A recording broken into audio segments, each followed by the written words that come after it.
Stoichiometry शिकायचं आपल्याला. The word stoichiometry is derive from the two Greek words stoicheion meaning element. स्टोइकिऑनचा अर्थ element आणि मिट्रॉनचा अर्थ आहे मिट्रो. तर मेट्री शब्दाचा अर्थ असणे मोजणे. तर ते जॉमेट्री असो का ट्रिग्नॉमेट्री असो का स्टोइकियोमेट्री असो, तर एलिमेंट मोजणे आहे की नाही. Stoichiometry thus deals with the calculation of masses sometimes volumes also of the reactants. आपण काय विचारतो, जे जे काही रिॲक्टंट्स आहेत त्यांचा आपण काय बघतो, व्हॉल्यूम्स किंवा मेनली तर मासेसच बघतो. कधी कधी व्हॉल्यूम्सचं पण कॅल्क्युलेशन बघतो. And the products involved in a chemical reaction. आणि नुसतं रिॲक्टंटच नाही तर त्यांच्या प्रोडक्टचे पण व्हॉल्यूम आणि मासेस बघतो. जसं आता बघा एक खाली रिॲक्शन दिली आहे N2 प्लस 3H2. N2 पण गॅस आहे, 3H2 पण गॅस आहे. हे दोघं जण रिॲक्टंट आहेत आणि प्रोडक्ट बनला 2NH3. ते पण गॅसच बनला. तर ते N2 च्या पुढे काही नाही म्हणजे 1 आहे. H2 च्या पुढे जे आहे काही नाही, तिथं दिलेलं आहे 3 आहे. आणि NH3 च्या पुढे जे 2 आहे, तर हे 1, 3 आणि 2 यांना स्टोइकियोमेट्रिक काय म्हणतात, कोएफिशियंट. तर ते जे पुढे लिहिलेले असतात आकडे 2, 3 जे काही असं तेच असतात स्टोइकियोमेट्रिक कोएफिशियंट.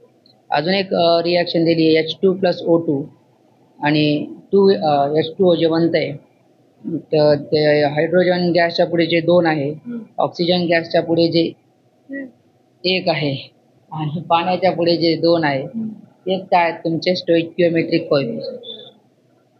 तर स्टोइकियोमेट्री कधी अप्लाय करू शकतो आपण, जेव्हा रिॲक्शन कशी एक बॅलन्स. आधी बॅलन्स केमिकल रिॲक्शन मांडणं हे सगळ्यात पहिलं आपलं काम आहे. Stoichiometry is applied on balanced chemical reaction. चला घ्या खाली. बघा आताची रिॲक्शन बघा. आता आपण त्याला कसं वाचू शकतो की 1 मोल नायट्रोजन गॅसचा 3 मोल हायड्रोजन गॅस सोबत रिॲक्ट करायला आणि 2 मोल NH3 म्हणजेच अमोनिया तयार व्हायला, असे म्हणू शकतो. किंवा वजनाच्या बाबतीत मोजायचं म्हटलं तर 1 मोल म्हणजे नायट्रोजन गॅसचा किती असते, 28 ग्राम नायट्रोजन. 3 मोल हायड्रोजन म्हणजे 1 हायड्रोजनचा 1 मोल 2चा असतो.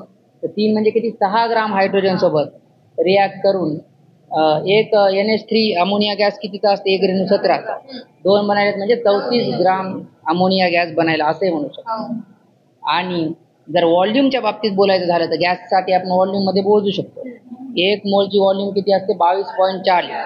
तर मग ते 1 मोल आहे म्हणून म्हणू शकतो की 22.4 लिटर नायट्रोजन गॅस रिॲक्ट करायला आहे. आता याचे 3 मोल आहेत म्हणजे याची किती आहे, 22, 22, 22 म्हणजे जवळपास 66च्या जवळपास अराउंड 67च्या वर अराउंड लिटर कशाचे व्हॉल्यूम येते, हायड्रोजन. आणि किती लिटर तयार व्हायले, 44-45 लिटर काय तयार होतं तुमचं NH. तर बघा त्याचं डायरेक्ट काही बेरीज नाही होत. बेरीज फक्त वजनाची होते, कळालं का, की 28 + 6 34. मोलची बेरीज होत नाही की 1 आणि 3 किती व्हायला पाहिजे, 4. तसं नाही. व्हॉल्यूमची मग तशी बेरीज नाही होती की ते तर 22 आणि जवळपास 6 80च्या वर आलं असतं फक्त उत्तर. तर फक्त वजनाची बेरीज होते, कळालं. बाकी मोल आणि यांची बेरीज नाही. पुढे खाली अजून एक रिॲक्शन दिलेली आहे. CH4 gas plus 2O2 gas react होते आणि प्रोडक्ट बनते CO2 gas plus 2H2O gas.